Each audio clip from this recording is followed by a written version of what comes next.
Hi friends, welcome to our channel.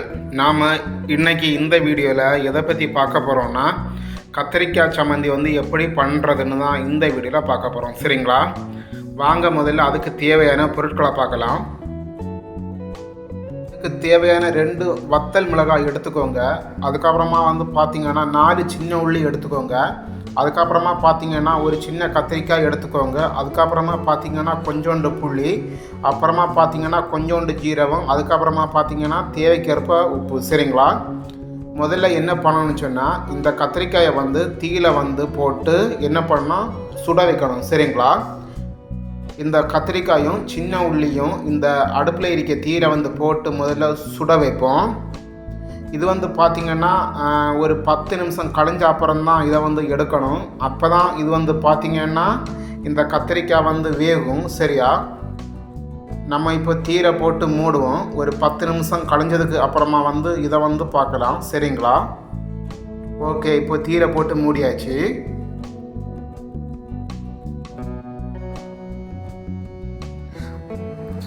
அதுக்கப்புறமா பார்த்திங்கன்னா 2 வத்த மிளகு நான் சொன்னேன்ல, அதை ஒரு ஈக்கில் அதை சொருவி இதே மாதிரி அதையும் சுட்டு எடுத்து வைக்கணும். சரிங்களா?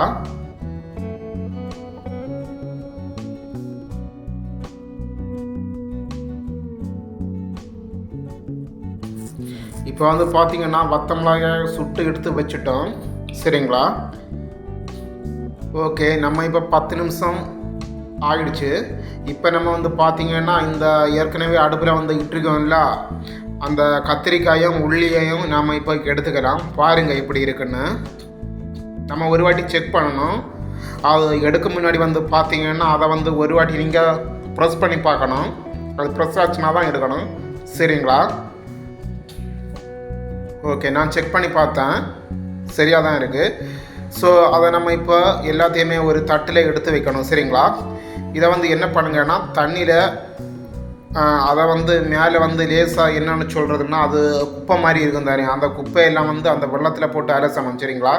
அலசி முடிச்ச அப்புறமா பார்த்திங்கன்னா இந்த உள்ளிக்கு மேலே தோல் இருக்குல்ல, அதை நாம் ரிமூவ் பண்ணணும். சரியா? ஓகே, ரிமூவ் பண்ணிட்டோம். ரிமூவ் பண்ணினதுக்கு அப்புறமா பார்த்திங்கன்னா ஒரு சிரட்டாய் எடுத்துக்கோங்க. உடச்சி அதில் போடுங்க. சரியா?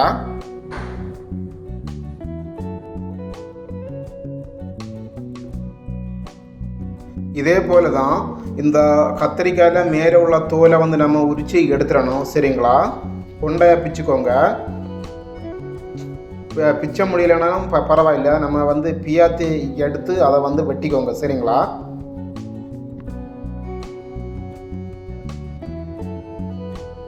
இப்போ பார்த்திங்கன்னா நாம் ஏற்கனவே அந்த சிரட்டையில் உள்ளி போட்டுட்டோம் இல்லை, அதுக்கு கூட பார்த்திங்கன்னா இந்த கத்திரிக்காயை போட்டு இடிக்க வேண்டியதான். சரிங்களா?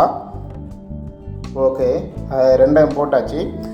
இப்போது ரெண்டையுமே மிக்ஸ் பண்ணி இடிக்க வேண்டியதான். சரிங்களா? சிந்தாமல் இடிக்கணும். சரியா?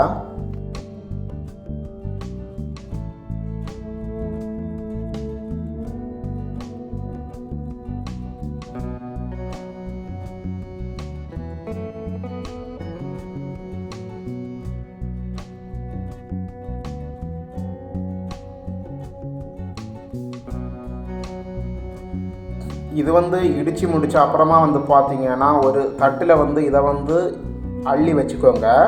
அதுக்கப்புறமா பார்த்திங்கன்னா அடுத்து இடிக்க வேண்டியது புளியும் அந்த 2 வத்த மிளகாயும் ஜீரகமும் போட்டு இடிச்சுக்கோங்க. அதுக்கு கூட உப்பும் சேர்த்துக்கோங்க. சரிங்களா? இப்போது இதையும் நம்ம இடிக்கணும். சரியா? இதை இடித்து முடித்த அப்புறமா பார்த்திங்கன்னா ஏற்கனவே நாம் அங்கே இடித்து வச்சுருக்கோம் இல்லை, அதையும் இதுக்கு கூட சேர்த்து மொத்தமாக இடிக்கணும். சரியா? பாருங்கள் எப்படி இடிக்கிறாங்கன்னு.